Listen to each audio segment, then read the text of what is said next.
Genesis 14. At the time when Amraphel was king of Shinar, Arioch king of Elasar, Chedorlaomer king of Elam, and Tidal king of Goyim, these kings went to war against Bera king of Sodom, Birsha king of Gomorrah, Shinab king of Admah, Shemaber king of Zeboim, and the king of Bela, that is, Zoar. All these latter kings joined forces in the valley of Siddim, that is, the Dead Sea Valley. For 12 years they had been subject to Chedorlaomer, but in the 13th year they rebelled. In the 14th year, Chedorlaomer and the kings allied with him went out and defeated the Rephaites in Ashtoreth Karnaim, the Zuzites in Ham, the Emites in Shaveh Kiriathaim, and the Horites in the hill country of Seir, as far as El Paran near the desert.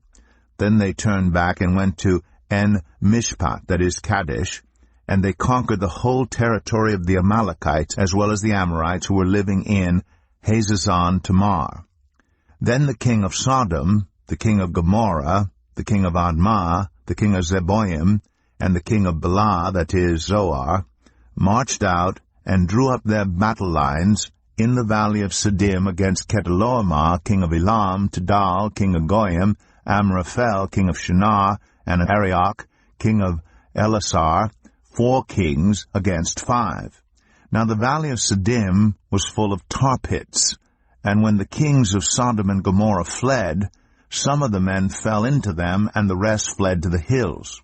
The 4 kings seized all the goods of Sodom and Gomorrah and all their food. Then they went away. They also carried off Abram's nephew Lot and his possessions, since he was living in Sodom. A man who had escaped came and reported this to Abram the Hebrew. Now Abram was living near the great trees of Mamre, the Amorite, a brother of Eshcol, and Aner, all of whom were allied with Abram. When Abram heard that his relative had been taken captive, he called out the 318 trained men born in his household and went in pursuit as far as Dan. During the night, Abram divided his men to attack them, and he routed them, pursuing them as far as Hobah, north of Damascus. He recovered all the goods and brought back his relative Lot and his possessions, together with the women and the other people.